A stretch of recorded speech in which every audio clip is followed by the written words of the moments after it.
Ito na po ang napakasarap na low-carb cheesecake na natikman ko. Very creamy, deliciously tasty, at very healthy pa. Tara, samahan niyo akong magluto. So meron tayo ditong 1 1/4 cup of cream cheese. Nag-add tayo ng 2 large eggs. Pagkatapos i-mix natin ang 2 sangkap. Gagamit tayo dito ng sweetener, mung fruit allulose ang ating gagamitin. 1/4 cup lang ating ginamit. For non-low carbers, pwede kang mag-add dito ng powdered sugar.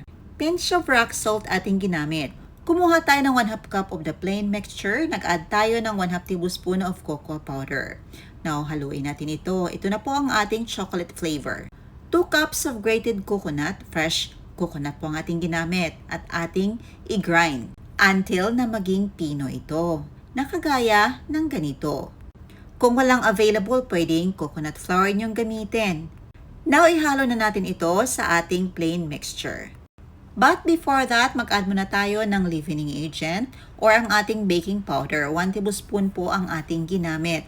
At i-add na natin ito sa ating plain mixture. Paghaluin lang natin ito until well combined.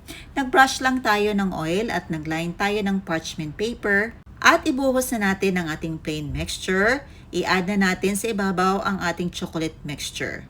Pagkatapos itap natin ito para ma-remove yung air at is-swirl gamit nitong ating skewer. Or kung walang available, pwede din namang toothpick. Ready na ito para i-bake. Now, i-preheat muna natin ang ating improvised oven sa kawali lang. Preheat for 3 minutes. Pagkatapos, isalang na natin ang ating cheesecake at i-bake natin ito sa mahinang apoy lamang. Bake for 25 minutes over low flame. Pwede din sa regular oven, 180 degrees Celsius for 25 to 30 minutes or until toothpick comes out clean or mag-brown yung top nito. Ito na, after 25 minutes, sinutpick test natin and when it comes out clean, that means luto na. I-rest muna natin ito for 10 minutes. Siya nga pala, shoutout kay Jomar Marquez. From Cordon Isabela, Batang Ilocano, Merauke. At saka kay Maricel Boyle, salamat sa walang sawa niyong suporta at panonood ng ating video. So ito na, napalamig na natin at na-rest na natin to for 10 minutes. Tikman na natin ito. Napaka-soft talaga ng ating cheesecake. Hindi mo akalain na walang flour pala ito. At sobrang sarap talaga.